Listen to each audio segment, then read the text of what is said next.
Thank you all for coming tonight. It is so wonderful to see you all and so many familiar faces. And I just want to take a moment to honor and recognize those of you here that have been continuously showing up, not just to these circles, but also to the Lotus Pond and being an active part of the community.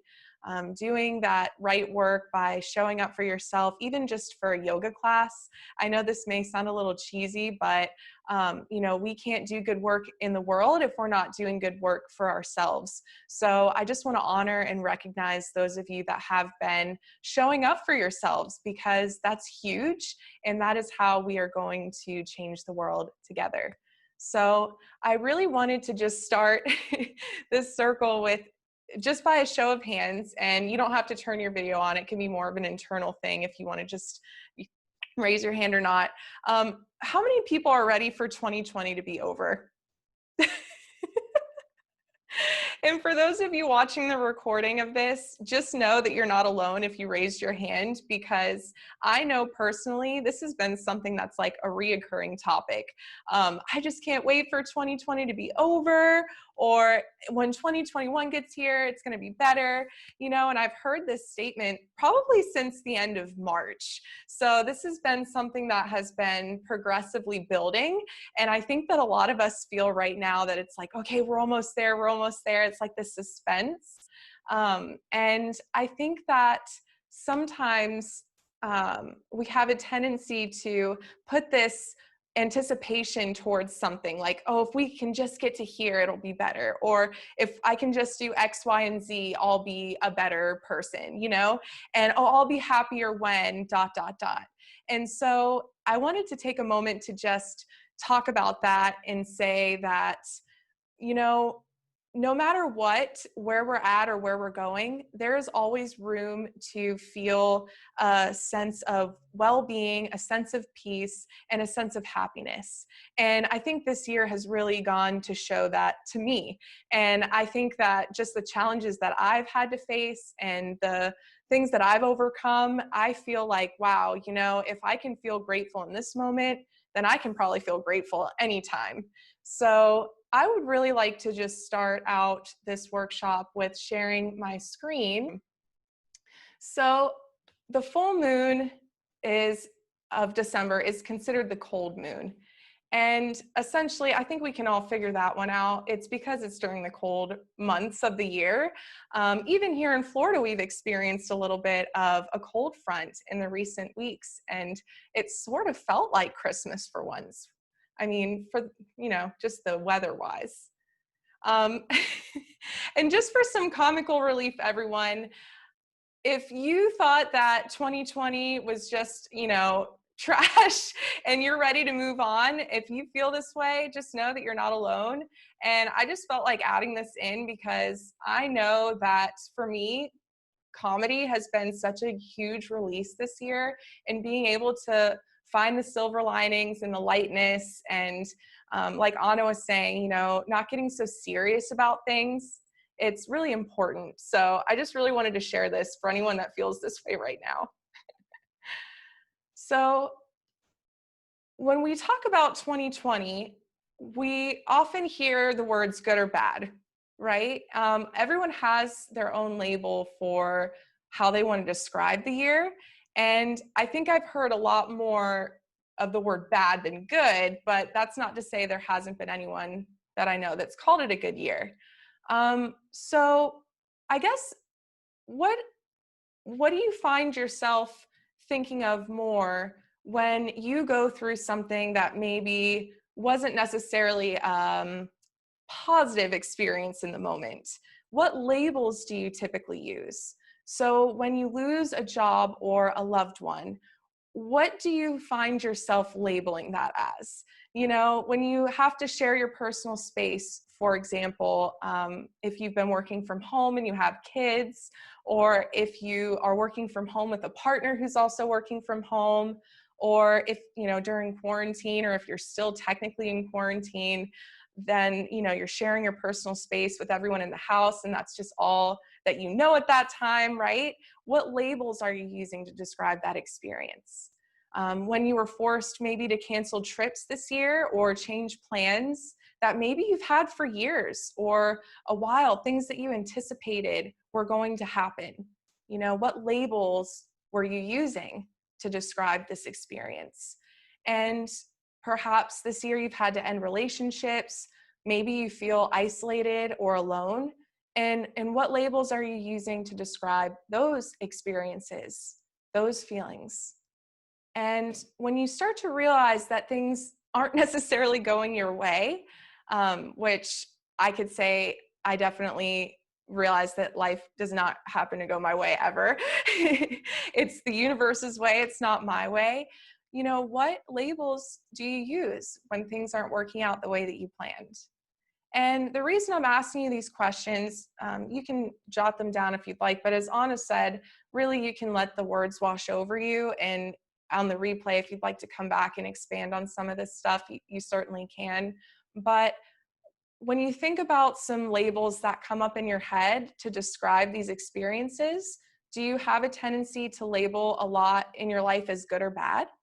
And the reason I ask that is because we often cut ourselves off from receiving these precious hidden gifts, these valuable lessons that are offered to us through these experiences as soon as we label it as good or bad, right? So if we're labeling things as bad, then we're not giving it a chance to allow our minds to expand on maybe the silver lining or something that really could grow or benefit us in some way from going through the experience.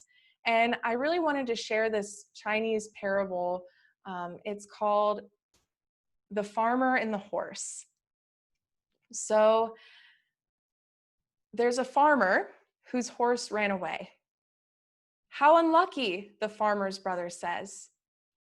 And the farmer just shrugs and says, good thing, bad thing, who knows? A week later, the horse finds its way home and brings a beautiful wild horse with him. That's incredible, his brother says, as he admired the new wild horse with envious eyes. The farmer remains unmoved and simply says, good thing, bad thing, who knows? A few days later, the farmer's son tries to climb onto the wild horse, hoping to tame her, but the horse bucks and rears, knocking the boy off and onto the ground, and he breaks his leg. How terrible, the brother says. Good thing, bad thing, who knows? The farmer replies. The very next day, all the young men in the village become drafted into military service. But because the son's leg is broken, he does not have to go to war. The farmer's brother says, this must be the greatest news of all. Good thing, bad thing, who knows, says the farmer. And I really wanted to share this story with you because I think it's important to recognize that no matter what we go through, no matter what experience, whether we label it as good or bad, it doesn't necessarily make that so. Sometimes we don't necessarily see the message or the lesson that we're learning in the moment until we can reflect back onto it later on in life, right? And so it's very fitting that this is a Cancer full moon, and the Cancer full moon is what we started the year 2020 with. So for those of you that have been following the circles now the whole year, you remember probably how we started the whole full moon circle community on a Cancer full moon. And Cancer is said to be the ruler of emotions and intuition and feeling. And here we are in December, now closing the year with a Cancer full moon. And sure, this has been an emotional roller coaster of a year. So I think that by ending with a Cancer full moon, we're really invited to release some of these emotions and allow ourselves to let go of things that may be feeling heavy or weighing us down. And so since Cancer is also the fourth sign of the zodiac, and 2020 being a number 4 year in numerology, I really loved the parallels here and I wanted to bring it up. The number 4 actually represents home, the heart of who we are, and feeling at home within ourselves. And as many of us have spent a lot of time at home this year, it's really fitting to have this as a number 4 year, because not only have we been physically kept at home, we've also been spiritually coming home to ourselves. And it's so, so important to remember that what's happening in our physical reality can sometimes be a great representation of what's happening in our internal reality. So I'd really love for you to think about that more as we move into some of the journaling prompts later on in the workshop. So something I really wanted to talk about here, and some of you may not follow horoscopes or numerology, and that's fine. Honestly, I think everyone is entitled to their own beliefs, and I simply share what inspires me. And if it inspires you, that's amazing. But if something doesn't necessarily hit home for you always, that's okay too. I think this community is more of a way to share and express ourselves in an open and receiving space. And so I always invite you to share your opinions with me on these topics, even if it's after the workshop, if you don't feel comfortable sharing during. So there was a passage that I had read earlier in the year. It might have even been the end of last year. And I always like to choose a word for the year ahead as something that is going to really resonate with me moving forward, like something that's kind of the epitome of my goal. So instead of necessarily making New Year's resolutions, I just pick a word and I try to stick to that message for the year. And it's just my way of holding myself accountable. So my word was to simplify. And after reading this passage last year, pretty much predicting the energy of 2020, it really helped me pick that word. So I wanted to share this with you because I found it and I was like, oh my gosh, this is so true and perfect to what the year ended up being. It says, so in 2020, we'll likely see a rise in the creation of many different organizations, either for social justice, climate change, or maybe an increase in safety and security. This is a business-minded number, the number 4. It likes to have a plan and execute it. So a lot of global issues that have been going on for the past year will finally start developing solid solutions. The number 4 is also a decisive number. So we'll be faced with difficult choices that could affect us for years to come. It is no surprise that 2020 is an election year.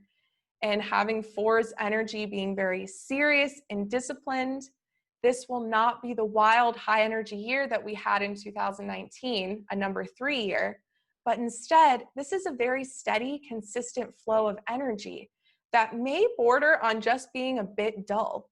Remember, 4 is the builder of the zodiac. It's taking time to build a solid foundation for many years to come. Change this year will not happen overnight, but slowly will grow over time. Remember, hard work pays off big in the long run. And I was just like blown away when I reread this because it really resonated with how the year went for me.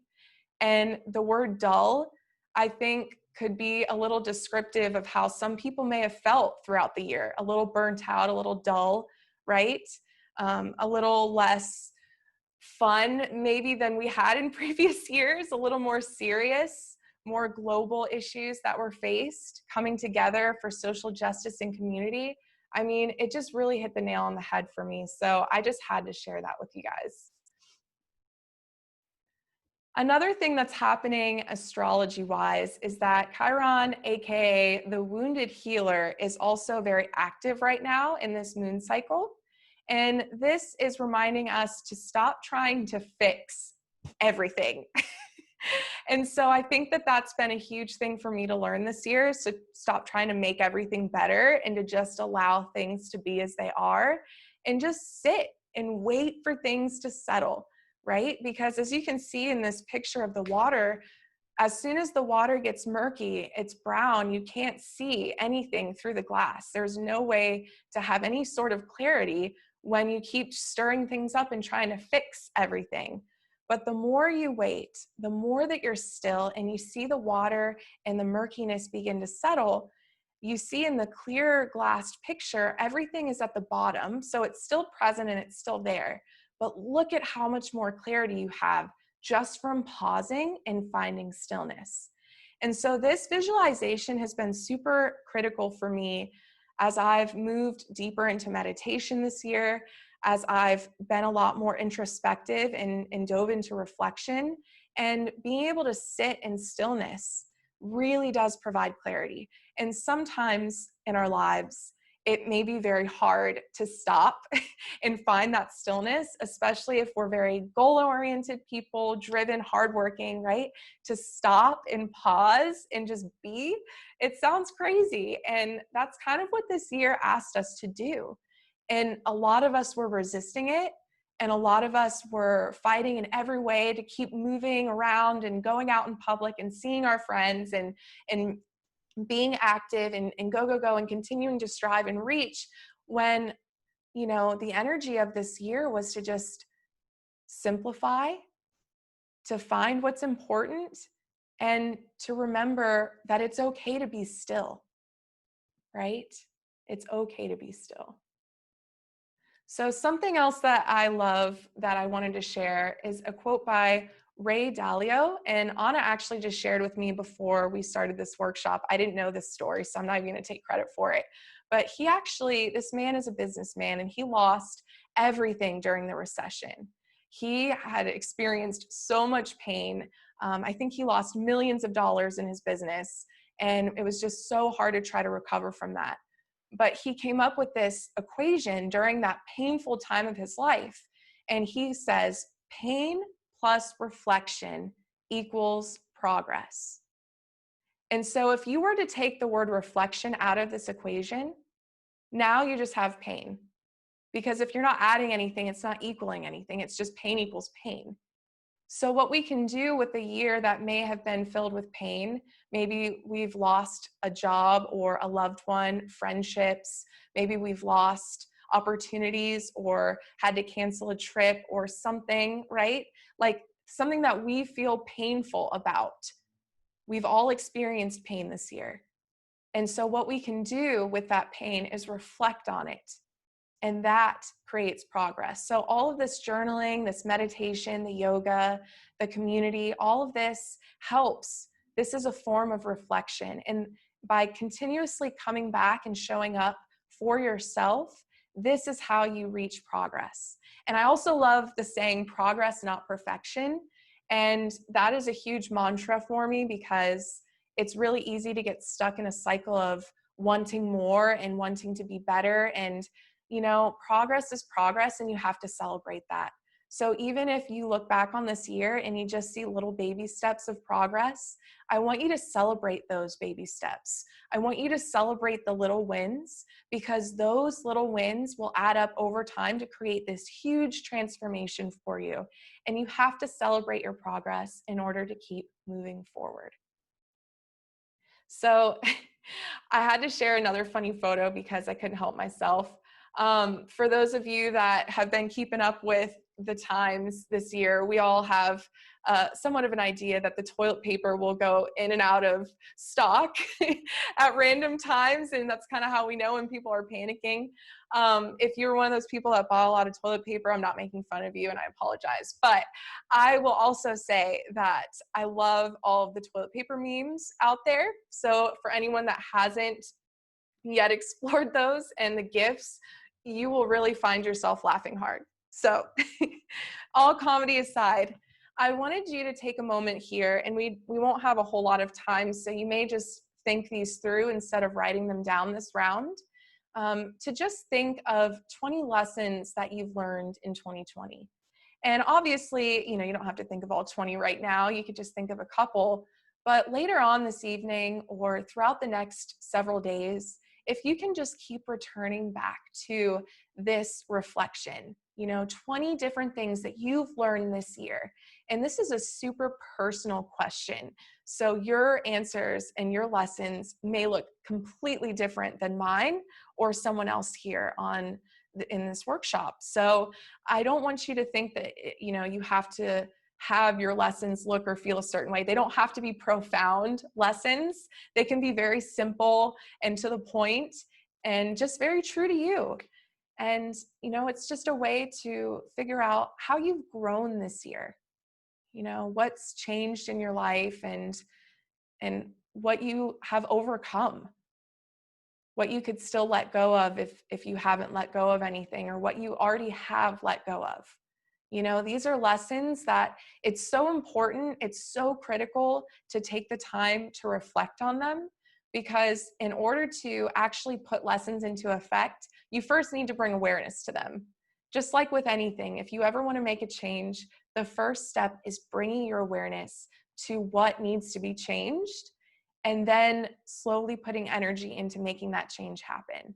So just take a few moments here to think about anything that you would like to consider a lesson for 2020. And if you have your pen and paper and you want to write your thoughts down, you certainly can. But once again, know that you can return to this exercise later on when you have more time to write down all of your lessons. So I'll give you just a few minutes to do this.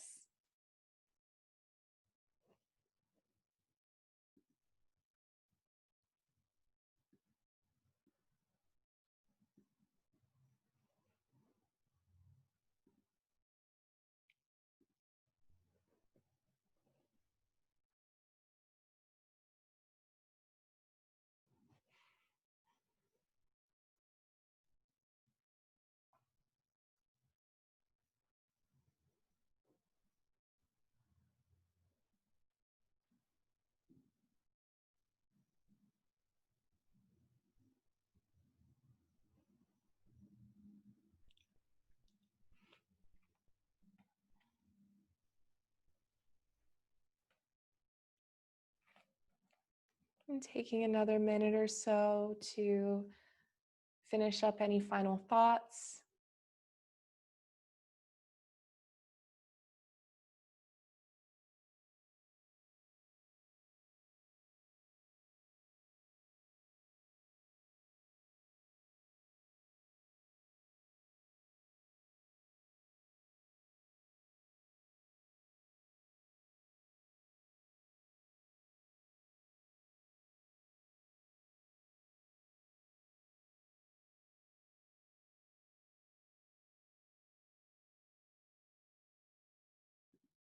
And I'm going to switch over to Anna now, and she's going to take you through her thoughts on how she's feeling with the full moon energy. So first, I just want to give everybody a heads up that I have a rescue cat that definitely has a mind of his own. And so I apologize in advance if you see him scurrying. The full moon has him feeling a little feisty and he's not happy that I'm not letting him lay with me. Can you please chill?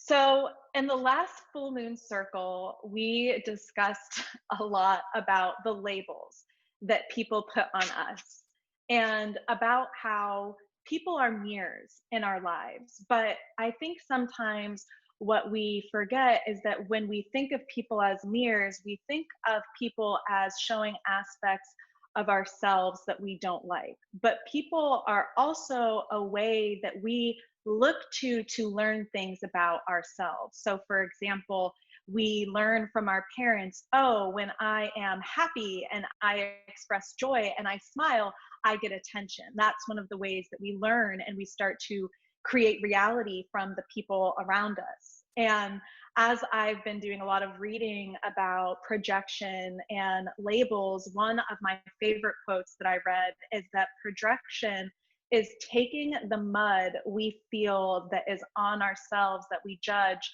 scraping it off and smearing it onto other people. And I just really loved that imagery because one, the mud of in itself, it's separate. And so it's that reminder that the mud with on top of us that we kind of the illusion of mud on us, the illusion of the judgment we put on who we are, that's not us. That is the ego. That is an unhealthy thought pattern, but it's not us. Us is beyond the mud. It's this beautiful, pure, whole self. that exists that we can tap into if we look beyond that. And so, um, one of my things I was coming across also as I was reading is about how when we look to others as children, we begin our lives looking to the world to learn. So when you're born as a child, you are completely dependent on the environment around you. You're completely dependent on your parents to give you food and nutrients and attention and love. As a toddler, you're still dependent on your parents, but then you become dependent on other toddlers to teach you how to interact in a positive manner with your environment. But as we start creating these unconscious learnings, we're basically learning laws of being. For those of you who have read the Four Agreements, he talks a lot about the laws that we live our life by, these unspoken rules that we've been taught by our parents and the people around us, and how they infiltrate ourselves and our sense of self, and they start to affect how we identify ourselves and create a little box in which we put ourselves in. And that is what is interesting about children. You're creating these relationships, and it's like a little grid, a way of understanding the world. Oh, when I do this, I get this. When I do my homework, I get positive reaction from my teacher. When I choose to move in a direction that's business-minded, society gives me reward and recognition for that. But at a point in our lives and our self-evolution, this grid that we've put on a way of understanding reality actually begins to limit us and hold us back. Because inherently a grid creates a structure. And once you've created a structure, you can't see or move beyond the confines of that structure. That's what we use meditation for, in order to grow and expand our container of awareness so that we can hold more in our lives without being uprooted and moved around. What's beautiful too about the imagery of grids is that grids imply a box. And we as humans have an innate pull towards circles. Circles are expansive. They represent infinity. There's no beginning, there's no end. It's just one big loop. And that more aligns with nature. You'll see this when people go dancing around a maypole, how women would do full moon circles, like how we're doing right now. Or men, before they go off to war, would get in a circle and do war chants and dance. Humans love to meet around a fire. This is this universal theme within us. And so one of the ways that we can step outside of this grid of understanding the world around us and the limiting beliefs we've created is to begin to look at our shadow side. And so I'll begin to share my screen with you. Wow.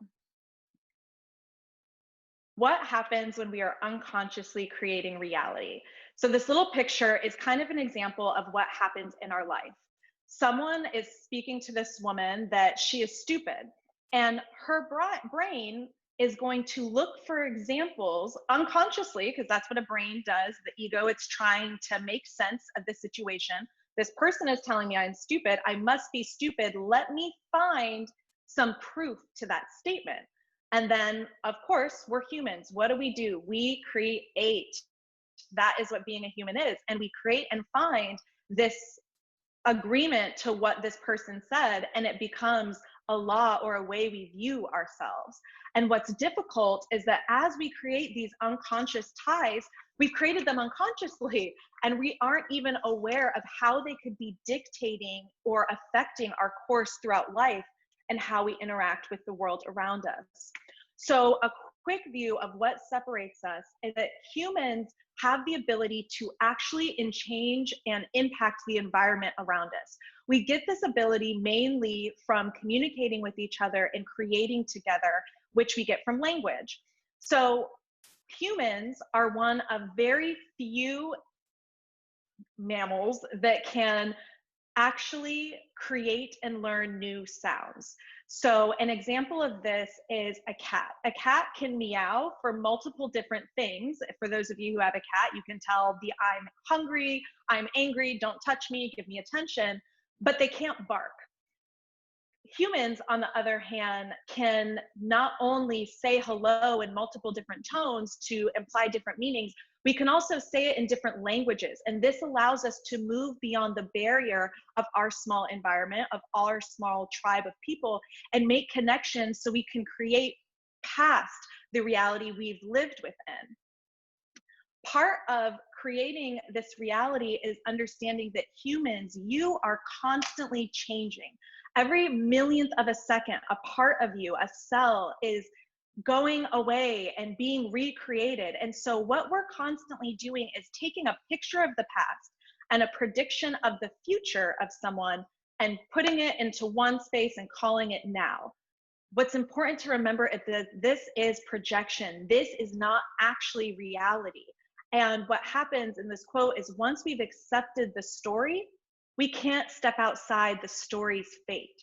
So the first step is start to investigate all these stories that are affecting the way that we see reality. So the first story we're going to get into is, what is the shadow? So the shadow is anything we deny in ourselves, whatever we've deemed as evil, inferior, unacceptable, that is not able to be loved or forgiven. These bury deep down within our conscious self into the part of the shadow. So who speaks about the shadow first is Jung. He speaks about how the shadow is actually the bridge into your unconscious storehouse of everything you've been avoiding. And so this storehouse houses a wealth of knowledge. This houses the why of how we sabotage, the how we sabotage ourselves, and it's also the path to integration. As Katie was saying earlier, pain plus reflection equals progress. And we can see this within the journey through the shadow. Pain, that shame that caused us to feel not good enough, that caused us to feel inferior, that we bury within ourselves. If we don't look within and reflect on why that happened, on why we felt that, on what we've decided, there's no chance for progress. You get stuck.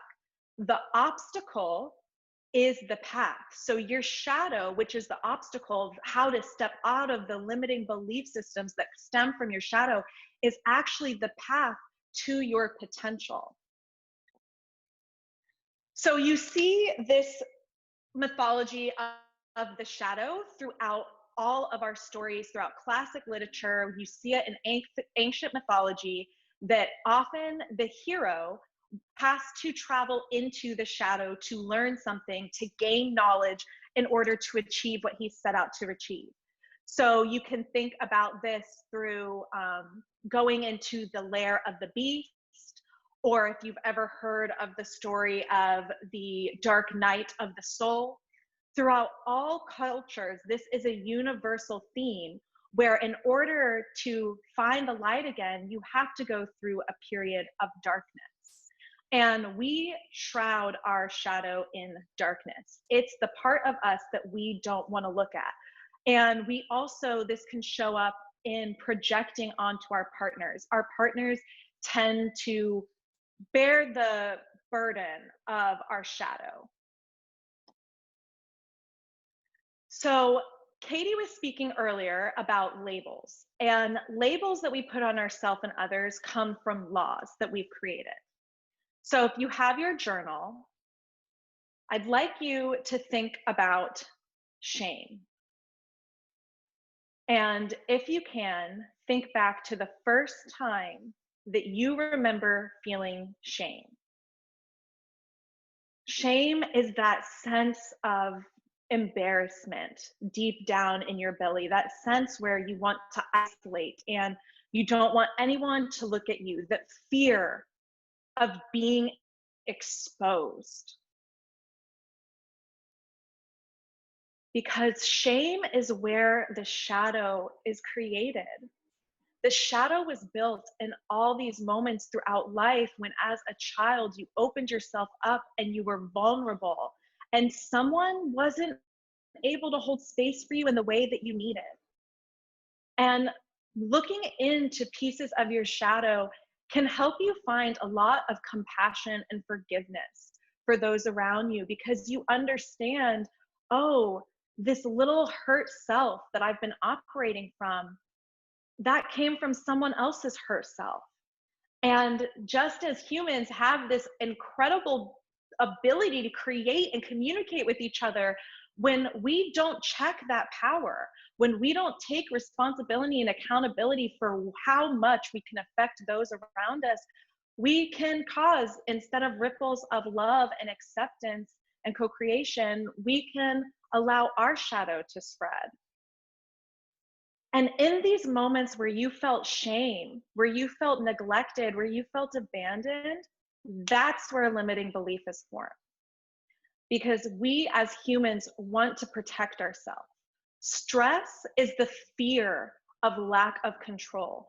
Stress is this stimulus that we were given from an evolutionary perspective that could protect us.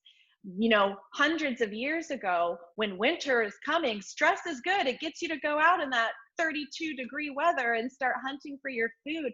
But we've moved and stepped into a new time, which calls for us to be in a new way of being and to start looking at these stress responses, pausing, taking a moment, taking a deep breath, and looking for, what am I fearing in this moment?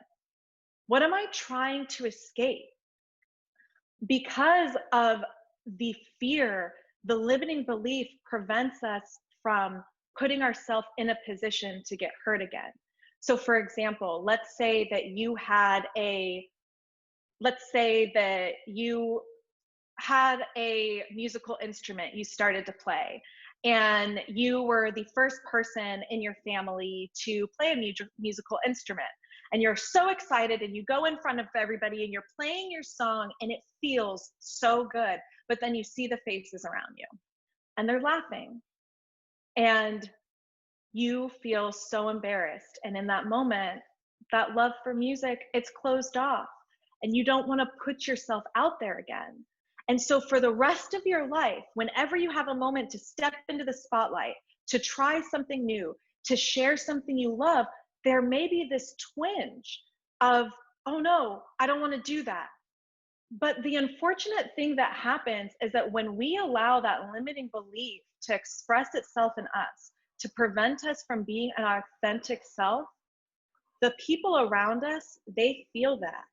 You can feel the difference between someone who 100% is just in love with themselves and accepting and can laugh and roll with the punches, and someone that's contracted and kind of trying to control and manipulate all the situations around them. And hey, no judgment. I've been that person. What brought me to yoga is that I have a strong inner critic and a strong need to try to dictate the world around me. But yoga and meditation starts to make you realize that if you're controlling everything around you, how do you allow for surprise and for that spark of magic, for that synchronous moment where you meet the right person on the path and you have an explosion of just connection and everything they say resonates with you? It's through allowing yourself to be authentic, through stepping past that limiting belief and embodying yourself fully, you actually give those around you the unconscious cue that it's okay for them to be themselves too.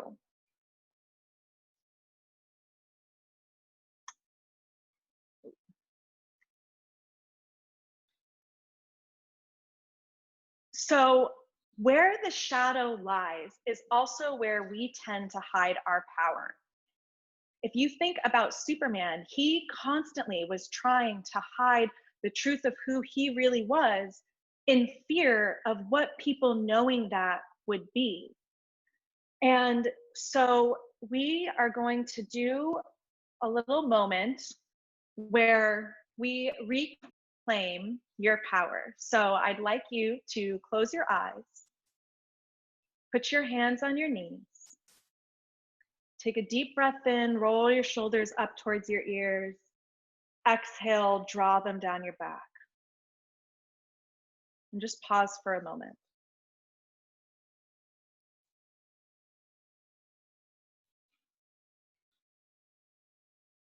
And let your awareness travel down to the softness of the belly. Let all need to cling, relax, and soften.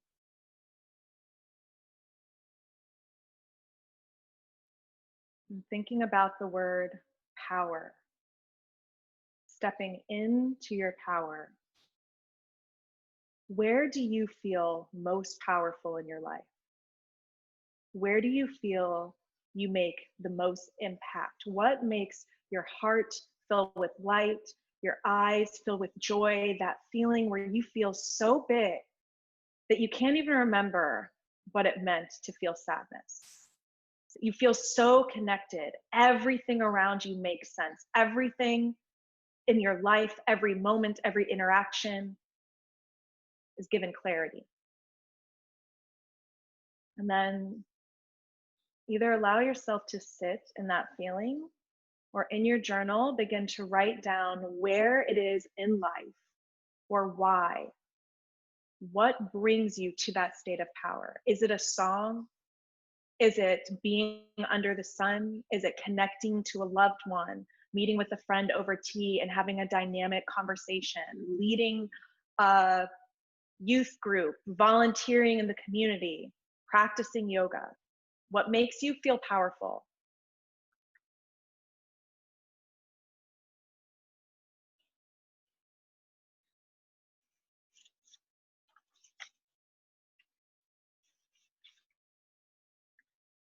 And then I'd like you to make a commitment to yourself.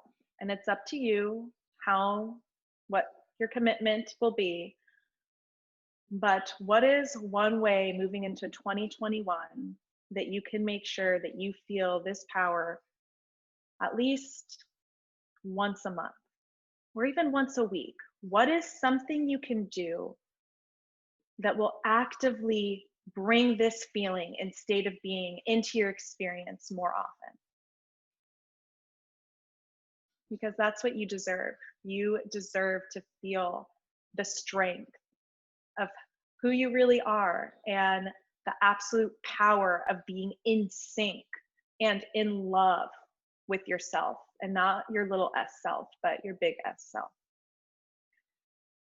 While you finish that up, I'm going to allow us to head back to Katie and see you on the other side.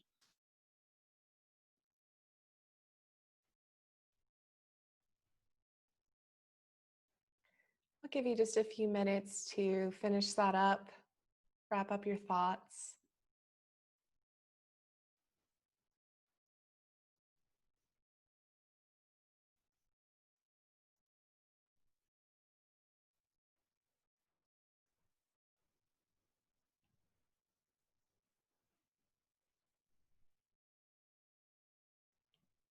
And so I'd like to move into a little bit of some movement because I feel like we've been kind of sitting still, much like we were talking about with the water, letting it settle, right? So we can find that clarity.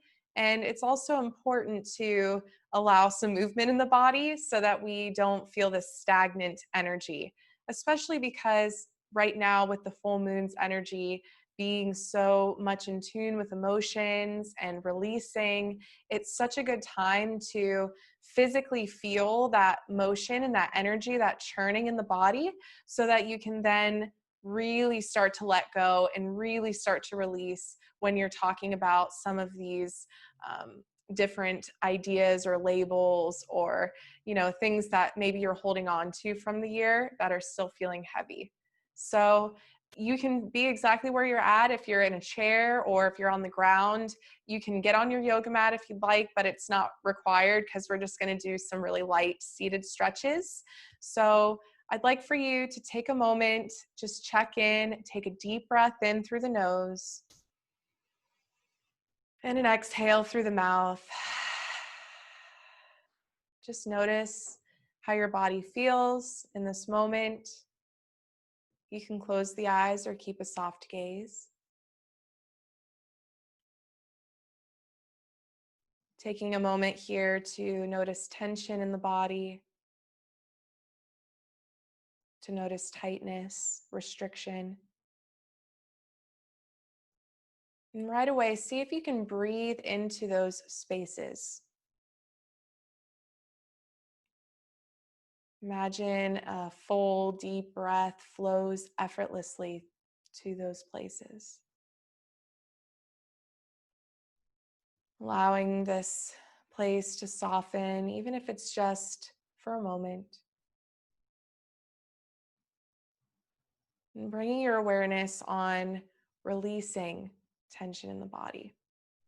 So you can choose to keep the eyes closed, or you can keep the eyes open and a soft gaze, but let the energy be soft here. No strong gaze into the computer, because a lot of this is going to feel very intuitive anyways. So on your inhale, lift the arms up overhead. You can let the head lift up as well. Maybe you keep the eyes open or close them and just imagine this light pouring down from the sky and onto you. Imagine any warmth that's radiating down into the fingertips, the palms, the arms, the shoulders, any tingling sensation. And take a few deep breaths here, just allowing the sides of the body to open and expand. You can reach one hand up at a time if you'd like to alternate the hands. Just reaching through one side of the body a little bit more than the other. And as you exhale, if you're on the ground, just bring the left hand down to the earth and reach the right arm up and overhead. If you're on a chair, you may grab onto the edge of the chair. And allow the gaze to lift up. Slight tuck of the chin to protect the neck, keeping the neck long. And really allow the right side of the body to open. Feel the fibers of the muscles slowly expand. As the lungs fill up with air, the rib cages flare, and you can feel the breath move all the way up into the collarbones and chest. On your next inhale, lift back up to center, stretch both arms back up overhead. Notice the difference in the energy between both arms. Does one arm feel slightly heavier or a little bit more warm than the other? And on your exhale, lower the right hand down. This time the left arm reaches up and overhead. So rooting down through that left hip, the stretch is all the way up the left side of the body. You can choose to keep the arm long, or maybe you bend at the elbow and place the hand right behind the head, softening both shoulders away from the ears. And if you can lift the gaze, go ahead. If not, you can keep it down towards the earth. Taking a few deep breaths, allowing the lungs to expand the sides of the body. Good. And on your next inhale, lift back up. Both arms reach up for the sky. Exhale, palms float down to the heart. So interlace the fingers here and just create some circles with the wrists moving in one direction, creating some clear pathways from arms down to hands and fingers. And then switch the direction of the circles. Good. Allow the hands to float down to the knees, whether you're sitting in a chair or on the earth. On your inhale, reach the heart forward through the gate of the arms and maybe lift the gaze up. As you exhale, round at the spine, press down through the tailbone as the navel hugs up and in. And these are cat-cow movements. So inhale, reaching forward. Exhale, pressing back. You know these movements well if you've been doing yoga before. And this is where you can let that intuitive movement set in a little bit here. So if you want to create circles with the body, or maybe create your own fluid movements, waves, or shapes, really allow your breath to guide you here. And so this may be a good opportunity to close the eyes because no one's watching you. It's okay. You can do whatever you want right now. That's the benefit of doing these at-home practices, is you really have this freedom to fully express yourself, especially in these yoga postures. So just take a few more breaths here in your intuitive movement, working into the spine, opening up through all channels. And on your next inhale, cross the right hand over to the left knee, whether you're on the ground or in a chair, and you can grab onto the chair and open up towards the left, or you can gently place the left fingertips down onto the earth, just coming into a gentle twist. And I want you to think about here in this twist, The idea that this whole year we've been soaking up experiences and emotions and all this heaviness that a sponge would soak up, like a sponge soaking up water, and how heavy that feels, right? So I want you to consider in this twist that you're wringing out this sponge. You're allowing the water to release and you're letting go of all of this heaviness. And so if you already know of something that you want to let go of, you can consider that here as we twist to the side. Let's just take one more breath or two to really release. Releasing physical tension and allowing the mind to release any emotional tension. Now inhale, slowly rotate back to center. Give yourself a breath or so to reset here in the middle. And then slowly make the left hand reach over towards the right knee or the outside of the chair, twisting open towards the right. Once again, imagine that you're wringing out this sponge or this wet rag and all of this water is pouring down. So you're physically twisting and you're emotionally twisting out, wringing out anything that's no longer serving you, that's taking up space. And allow yourself to fully release here. Good. Slowly come back to center. Let the hands rest down onto the tops of the knees. Get yourself nice and comfortable in a seated position. If you need to use props, go ahead and get yourself set up because we'll move now into a seated meditation. So if you are not comfortable in a seated meditation, you may even choose to lay down for this part. Just allow yourself to be comfortable. And before you make it into a place where you can't see the screen, I'd like to just share a mudra with you. And if mudras are not your thing, then you do not have to participate in this, but I will offer it as an option to help aid in the meditation. And this is also going to help you in the process of letting go. So this is called Pranidhana Mudra.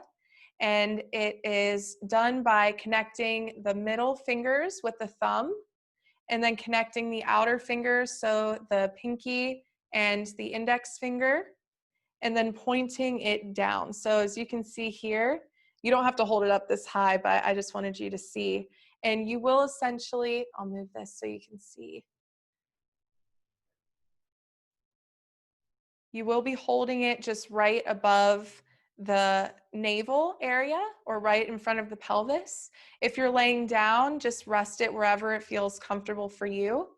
And once again, this is called Pranidhana Mudra, the gesture of surrender. And I really, really recommend trying this out if you've never done mudras before. It's a very powerful way to direct the energy in the body, all the channels of energy. I know we talked about that in a previous circle, but I don't think we have enough time to really touch on that again. But find yourself in your comfortable seat, or if you're laying down, if you'd like to add in the mudra, please feel free to do so. And then gently close the eyes or keep a soft gaze. Once again, check in with your body.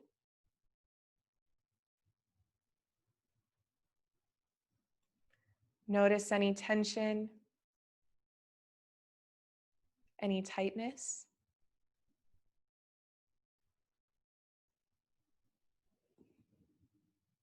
Perhaps noticing where tightness and tension have released. Maybe you now have welcomed a little bit more ease into the physical body. And if not, that's okay too. This is just an opportunity to check in, to see where the mind is at and how the body feels. So with everything that we've talked about so far tonight, I'm sure your mind must be buzzing. But see if you can let the water settle. So can you let the murkiness of the water begin to find stillness and sink down to the bottom of the glass? If you're a visual person, you may even visualize your torso as being this glass of water. And all the energy that you're feeling buzzing around in the mind slowly begins to fade and settle down into the chest, into the belly, all the way down into the bowl of the pelvis. And this visualization will look different for everyone. Some of you may notice the water begins to find clarity faster. And some of you may notice the energy buzzing for this entire meditation.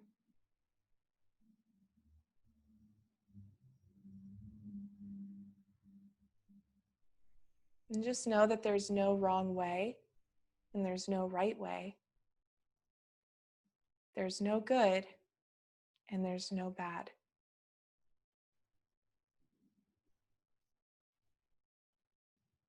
So can you be here in this moment in a state of equanimity?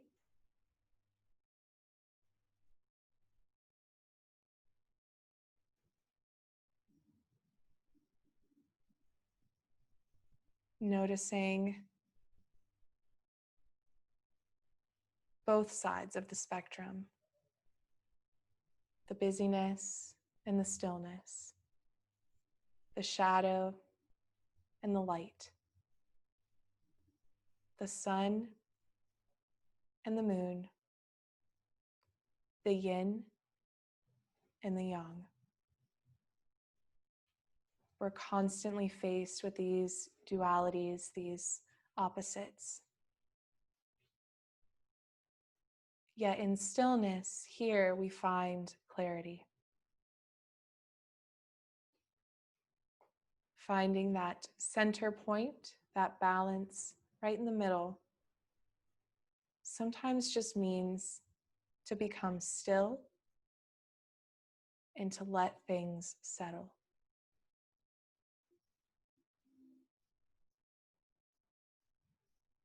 Taking deep breaths, letting the breath be full and smooth and fill up the lungs. Inhaling to low lungs as the low belly expands. Exhale as the navel hugs in towards the spine. Inhale, low belly expands.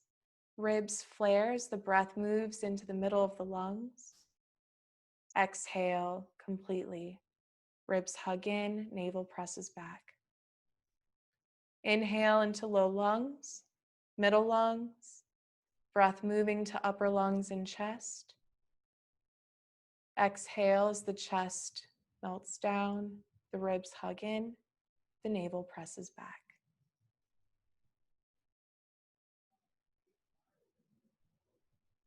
Continuing with this 3-part breath. In Sanskrit, we call this Dirgha breath.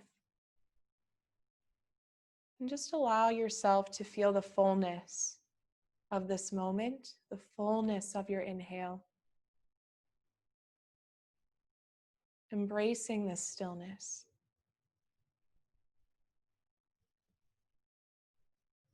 Allowing yourself to settle.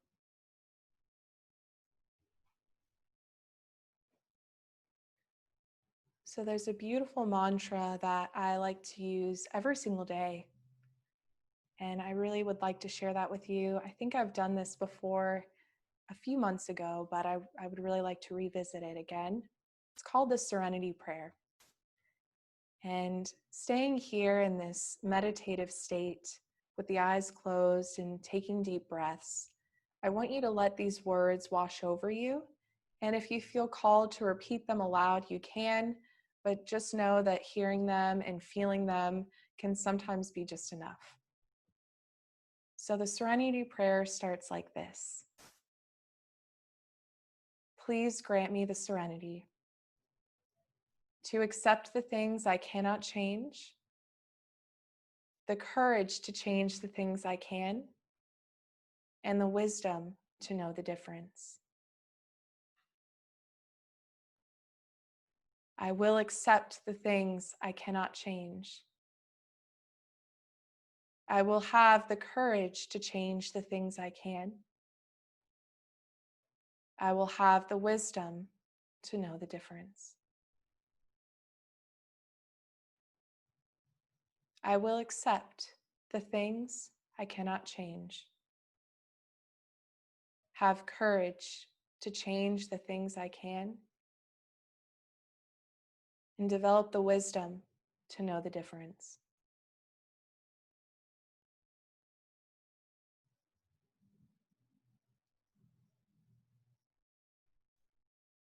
Slowly allow the eyes to open, keeping a soft gaze down towards the earth, just keeping that grounded, present energy here, feeling that connection to yourself, to the stillness within you. And sometimes it feels impossible to return to stillness when things are crazy, when life gets chaotic. And I just want to say that we never know what's going to happen. You know, with 2021 coming, I know we all predict that it's going to be better than what we've been through this year, but we just never know.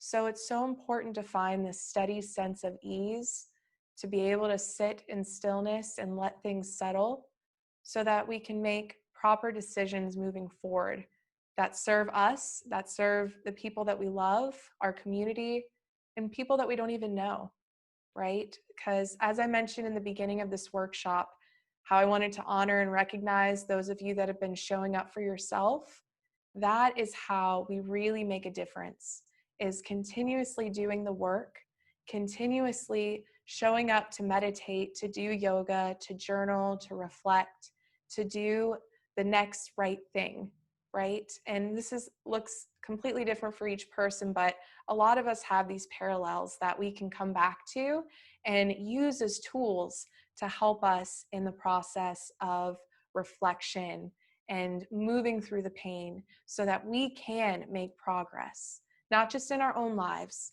but in the lives of people around us as well. And I know it sometimes feels weird to consider yourself a leader, especially if you've never taken on a leadership role in your work or in your community, in your family. If you've never felt that you were a leader before, just know that each and every one of you here in this workshop is a leader, and you have the power to make a huge impact on those around you. So by doing this reflection and doing this harder work, you really are giving back to so many others as well, and you're giving them permission to do the same. So with that being said, I'm going to return back to Anna.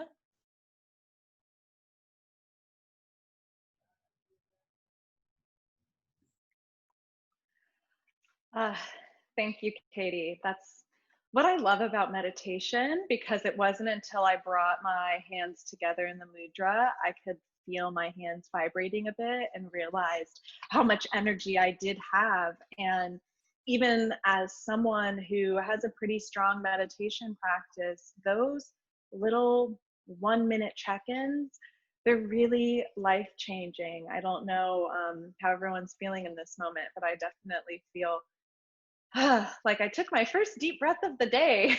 And we will be doing an exercise as we come to the conclusion of this workshop that will be about stepping outside of the grid that we have set for ourselves. And this grid is the image that we have chosen that we must hold and maintain. One of my readings was saying how we take all the distorted images others create for you, and at a certain point, you take all these images and try to make sense of them. You create a whole nother picture of yourself and project it to the outside world. I am good in school. I am bad at sports. I am a good communicator. I am over emotional. Then you practice that image until you master it. And because people are projecting different images onto you, you are always asking them about yourself. You are asking for the projections to support what you already believe, to support the distorted images you have about yourself. And when I read that, it was really powerful of how much of my life am I seeing something because I'm secretly looking for it. And there are good beliefs that we all hold about ourselves that we find proof to support. But if we are finding proof to support our beliefs, that means we're finding proof to support beliefs we have that are not good for ourselves. We create this image of perfection, of the perfect person who we are meant to be.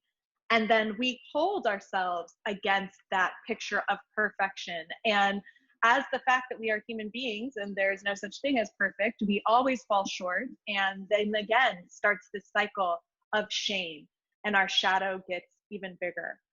But if we can look at what is even perfection to us, this image of perfection, do I think that that's what perfect is? What if I believe imperfect is perfect? We can start to shift the relationship we have and bring light to parts of us that have been hidden in darkness, and hopefully uncover a deeper understanding of ourselves and our role, as Katie was saying, in the world around us. If you have a journal, you can get that out now. And this practice will help you become aware of the agreements you've made with yourself and recover that awareness of your authentic self. So, closing your eyes, try to recall your earliest memories of what your mother's, father, siblings, those you love have told you about yourself.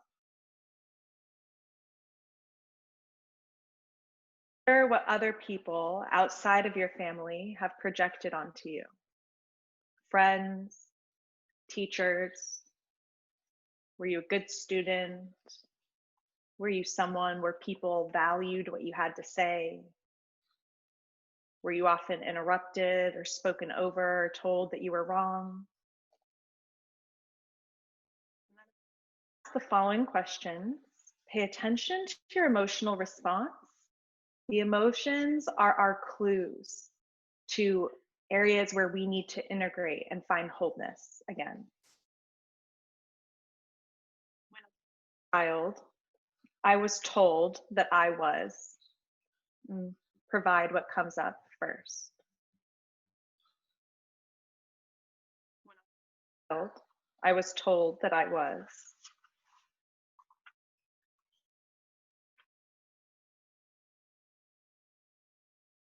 Child, I was told my limitations were. What were you told you couldn't do? It could be a job, a passion, a dream, simply an adjective like smart.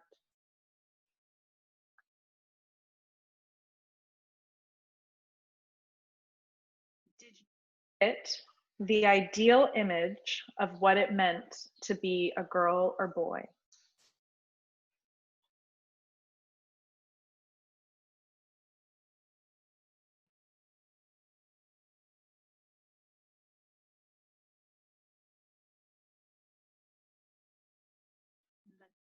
Now, image of perfection. What does perfect mean? If you were a perfect person, what would that look like? And then start to just quickly list out all these ideas, all these chains that you have binded yourself to, all these invisible lines that you're judging yourself against. These words that you're writing, these are what frame the grid. These create the box you've put yourself in.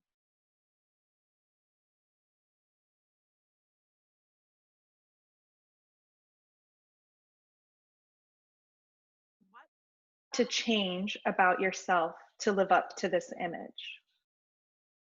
So to achieve this image of perfection. So for an example, for me, was a very body conscious person. I grew up in a household where the women were a bit fixated on their weight. And so for me, perfection was a completely washboard stomach, or, you know, this idea of a six-pack ab that I have never, ever had and probably never will have. And in order to achieve that perfection, I would probably have to not eat the food I love, work out about 3 times more than I already do, which means I'd have less time for my family, less time for my passion. So these are the kind of things that you can think of. What would you have to do? And that can give you this idea of what you're actually giving up for this ideal in your head.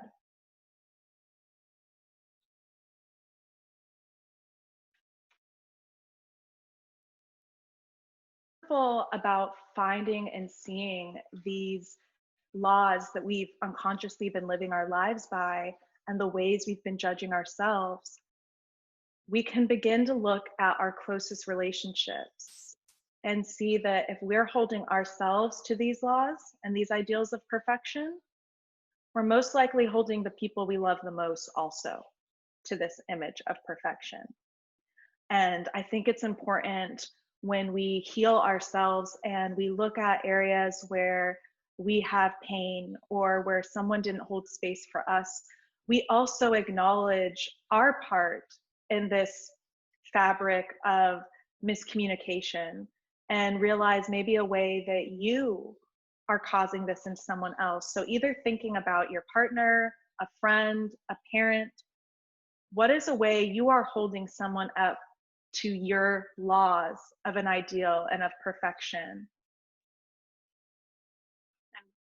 that you maybe can find a little bit more ease and acceptance towards this person. Them the compassion and understanding that you're extending to yourself, that they too have a shadow, they too have experiences that have led them to close off.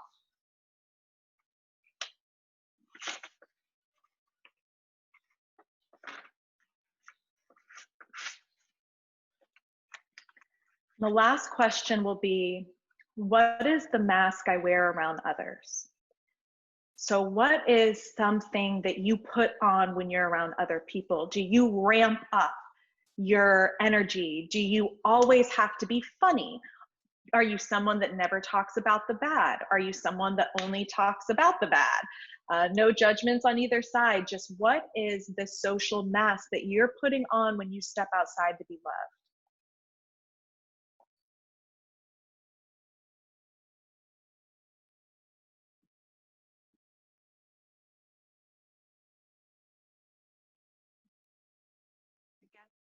Is rooted in fear, and we fear what would happen if we stepped out of the protection of this mask.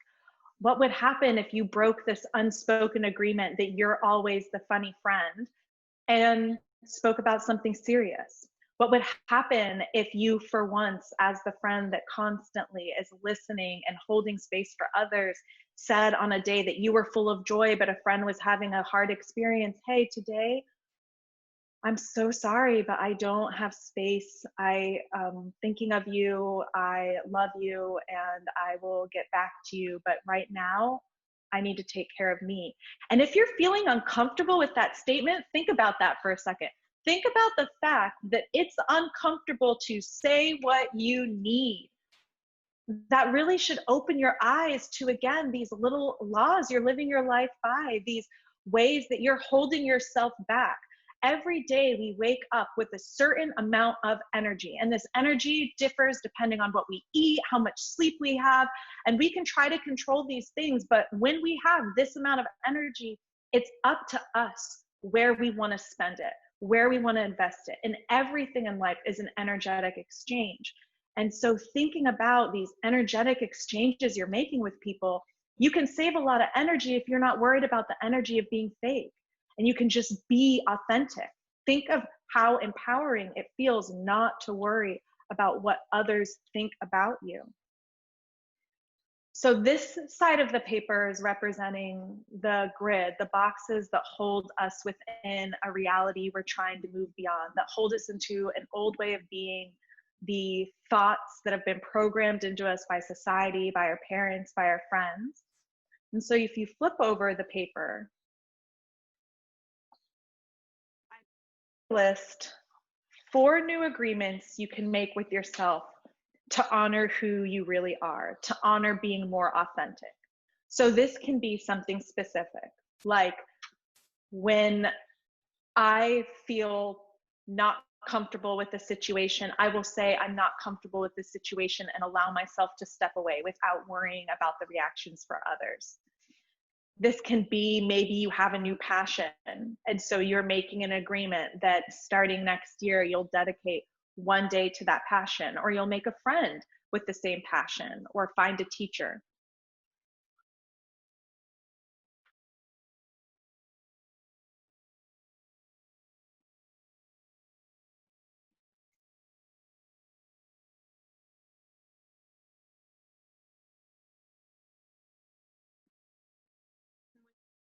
You can just step back into Sukhasana, maybe putting the hands on the knees, closing your eyes, and allowing yourself to picture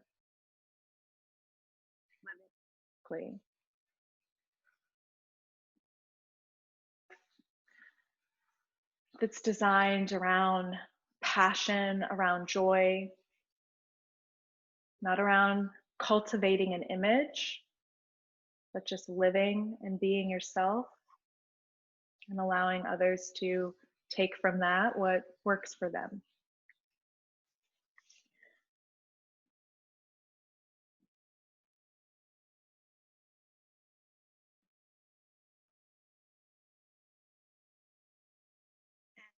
If you have your lighter and a bowl of water nearby, we'll be doing a little bit of releasing. So I'll give you a moment to grab those things.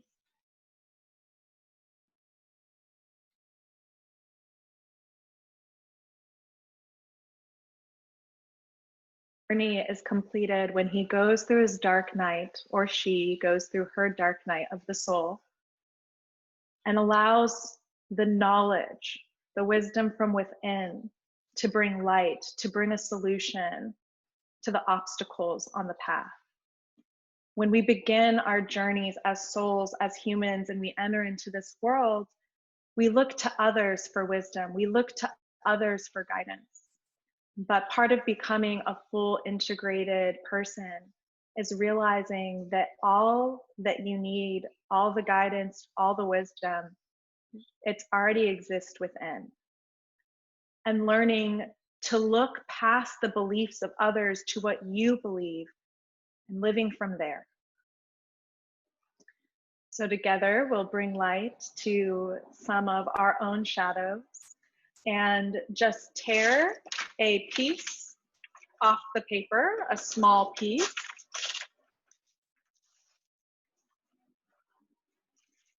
And then place that on your left knee.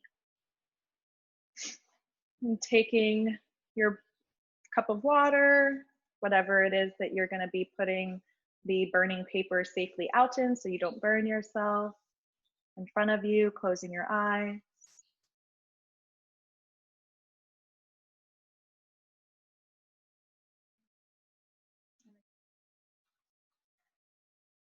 Self, own power of joy, love and understanding to yourself for all that you walked this year and the years prior. You remove chips that changed, just honoring your path.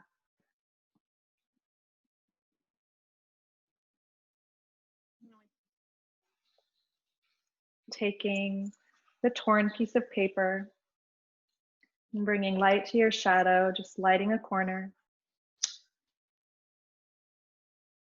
Maybe said an affirmation.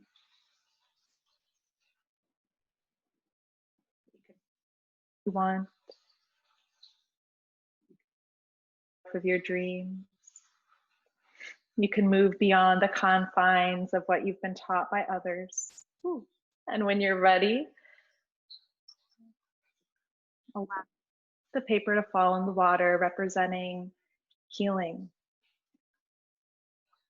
Like healer Katie was speaking about earlier, finding our own areas of hurt, bringing love and light to them so that we can share this with others. For the next 30 days to slowly tear off a piece of this paper and make a ritual of burning away all these laws, all these agreements you've made to who you're supposed to be, to what it means to be a good person, to what ideals someone has put on you. And afterwards, do something that brings you joy. Find a song that just makes your heart sing, dance, go outside, and just notice the shifts that happen when you start to allow yourself to step outside of the box that you created. Everyone to join me in bringing hands to heart center, closing the eyes, gently softening the chin down towards the heart space.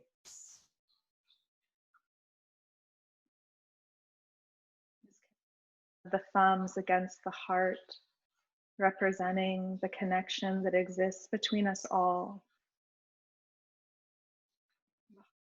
The line that connects us all as we walk our own paths.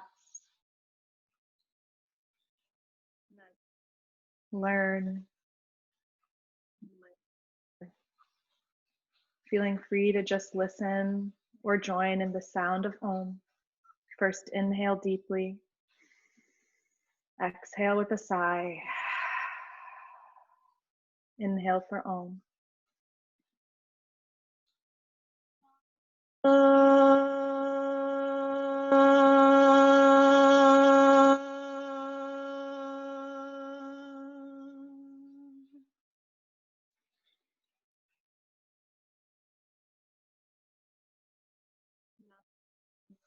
The light within me bows to the light within you. I hope you allow it to lead you forward and you know it's always there within you.